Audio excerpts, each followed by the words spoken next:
Fred Loock, Papa Fred, was known as the consummate salesperson. He was the inventor of the distribution system for Allen-Bradley. He started here as a draftsman, did not have a college degree, but started as a draftsman, worked his way up, and everybody knows that he was a commercial genius. He was the third part, or the third leg of a stool. Line, Harry, and Fred. And Fred knew how to sell. And he knew what distribution meant, and he knew what it meant to have a strong distributor and a strong sales office in every major city in the United States. And he also introduced the idea of selling worldwide. In Mexico, Spain, England, Germany, he traveled the world. He was truly a globetrotter. The thing I remember about Fred is not that he was the czar, a benevolent type of czar, but the czar who looked, the Dutch uncle, who was very concerned about you. He used to ask me how many kids I had when he came to New York, and he'd say, "Why don't you have more?" And I'd say, "Give me a raise."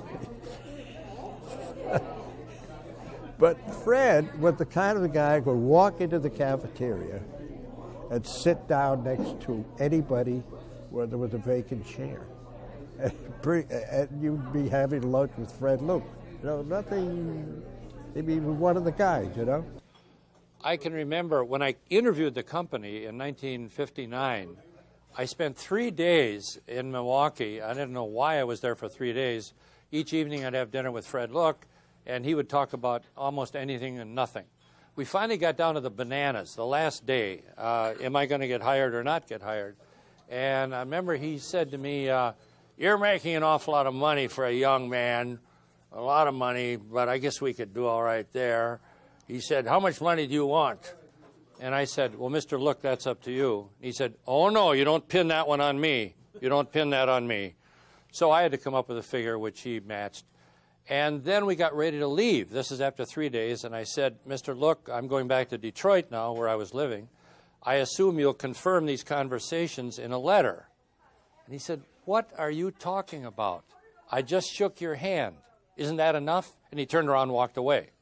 I went back to Detroit. My wife said, "Well, did you get the job?" And I said, "I think so, but if he gets hit by a streetcar between now and the time I go to work in 3 months, I'll have to look for another job." Fred was a generous, approachable, tough. I still have in my personal files some of the stuff he wrote, Bob. The memos he wrote to Harry Wood in Baltimore, one of those famous ones, "Dear friend Harry."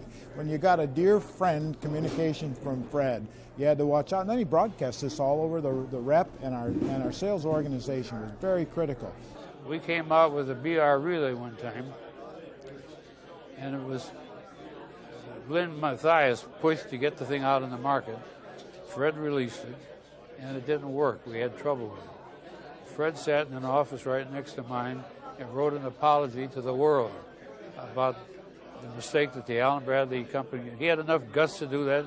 He got an award from some publishing industry association for that, because it was an honest way to do it. He ran a full ad. He ran it in the Saturday Evening Post, which he liked to advertise, until somebody wrote a very dirty story about Eisenhower. And Fred canceled his award, called all of his buddies and said canceled. The Saturday Evening Post went bankrupt about 2 months later. So he put them out of business, personally. I had kind of Fred Loock on a pedestal, and I'd heard so much about him. I met him in a Chicago district party after he'd retired, and I was introduced to him, and I was looking for inspiration and words of wisdom, and he looked at me and said, "Well, how can you sell with long hair?" and walked away. And so it kind of burst my bubble, but later found out he was very opinionated on everything, and I did not have a crew cut at the time. He was a very dynamic man. He was a draftsman in his early days with the company, but he was always complaining about the field people. They weren't selling hard enough and so forth. Finally, Harry Bradley took him aside and said, "Look, I am tired of hearing this. Why don't you go to New York and prove how good a salesman you are?" So Fred picked up his marbles and went to New York and opened an office. Now, he lived in a residential area, so he could not advertise the name of the company, but he had a telephone. And he told the telephone company that his name was Bradley Cole Allen. So when the phone book was issued, here's Allen-Bradley Company. The first Christmas I was with the company, I got a present from Mr. Loock. And it was a card personally signed by him, and it happened to be a very nice tie. A silk tie, not many of which I had at that point. And in subsequent years, the gifts got to the point where they were substantial and wonderful. After I was assigned to Detroit, I remember getting a letter from Mr. Loock saying that next time I was back in Milwaukee, I was to come to McNeil and Moore and pick out a suit of my choosing. And subsequent to that was a raincoat that I picked out.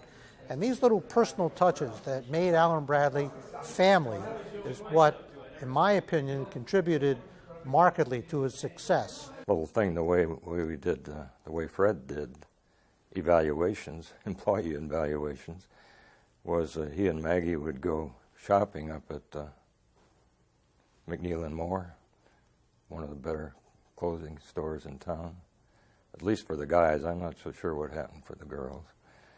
But then they would decide who to give a pair of socks or who to give a Vicuna coat, and you knew how you were doing with what you got for Christmas. Occasionally, not every Saturday, but sometimes I had to work on a Saturday as well as during the week. And without a doubt, whenever I worked on a Saturday, I would see Fred Loock. Fred Loock, I think, was there 7 days a week, and he was always busy. He used to square off every paragraph in a brochure. In other words, there were no widows. And he would sit there for hours thinking of different words so he could square it off because he said it looked better. Well, yeah, I guess it did, but I don't know what that cost the company to have him squaring off. If you look at some of that literature, there are no widows in any of those columns. His office was right out in the middle of everybody else's. It wasn't hidden away, it wasn't locked, it wasn't far off the beaten path. And it was his desire, just as with the Bradley family, to be out with the people. We used to have roof parking. This was like into the 70s, and our office was right next to the roof, so you could see the executives coming in and out from that roof parking going into the building. Well, he used to come in. He had a big. His briefcase was huge and just stuffed with stuff. He'd come in about 8 o'clock, 9 o'clock, a little later than we started. And he'd go to his desk and he'd work all day, but he'd work until 9 o'clock at night. And then he'd go home with all of this stuff again. I was very close to Fred Loock from a proximity standpoint from our desks. And you learn a lot from him, the way he conducted himself, and he also, if we got a little bit carried away, he let us know. He was very customer-minded. He told me that when I was headquarters sales manager that my only job was to keep the customers happy. He says, whatever it takes, do it. But he says, remember one thing, Jim, to keep a customer happy, your employees have got to be happy because they're on the phone with them. So your first criteria is keep the customer happy, but don't forget your secondary thought is your own employee. And they believed in that. They said that whatever it takes, if you got a problem, get that thing resolved right off the bat, because you'll find out in the long run that will be the cheapest way. And if you help a customer out when he's in trouble, he will never forget you. Fred Loock took a personal time in assigning people. He always had a technique when he came out to the offices and making sure we all had enough liquid refreshments to find out what was really on our mind. At one of the sales conventions, some Navy guy, an admiral or somebody, was speaking, and he was supposed to tell the audience how wonderful we were, and he did. He said, you make marvelous products. We use them on shipboard. We use this. And then he made a mistake. He said, in fact, in my experience of many years, I only know of one case of a catastrophic failure of an Allen-Bradley resistor. And Fred Loock, who always sat in the front row, jumped up and said, what are you talking about? We've never had that. Well, the admiral was a little embarrassed, Fred then assigned a 3-man team who spent 1 year trying to track down this fact, which wasn't a fact at all.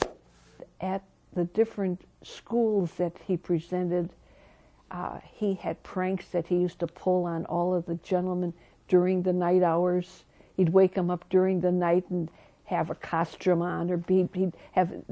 He was funny too, but when it came to working, that was a whole different story. He was an excellent leader. Fred was very loyal to the community.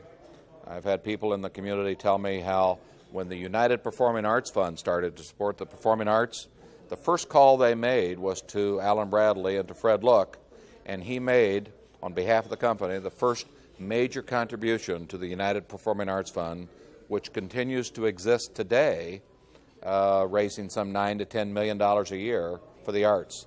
And so people in the community were very, very complimentary of Fred Loock in his involvement with junior achievement, with the Boys and Girls Club, with the arts, and with education, and his connection with Milwaukee School of Engineering, where you'll see the Fred Loock building and the Maggie Loock building, his wife. When Fred was forced into retirement, really, and it was a cooked-up deal, not right, but it was done. And he called me up to Milwaukee. I went up to Milwaukee, and he wanted me to send somebody to Cleveland. I think it was Dan Anderson. And I said, no, he's just not the right kind of a guy. And Arlo Paul's going to be my boss. I got to do what Arlo wants to do. And, well, he said, come on, we'll have dinner.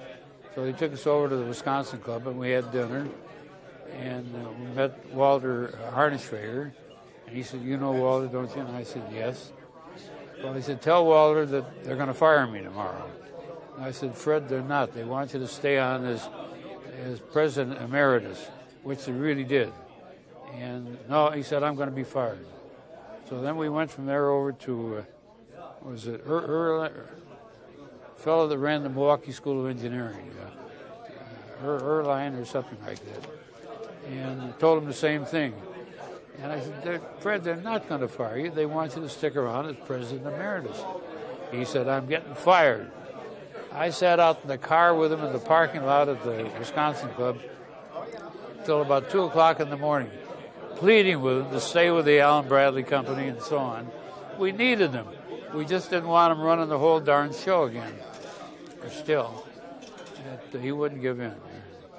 He'd make out the schedule for the itinerary for the orchestra and chorus. Every place they went and where they would stay and what they would do. The morning, I was on the Canadian board at that time only. And we had the Canadian meeting in the morning, and then the idea was that we would convene after lunch, or they would, and tell Fred he was finished. And of course he knew some of this was going on, but he was in there. They were supposed to meet at 1 o'clock. He was in there at 1:15, making out the schedule for the orchestra and chorus. And he goes up to the meeting, and they tell him he's finished. He's got the schedule finished, though.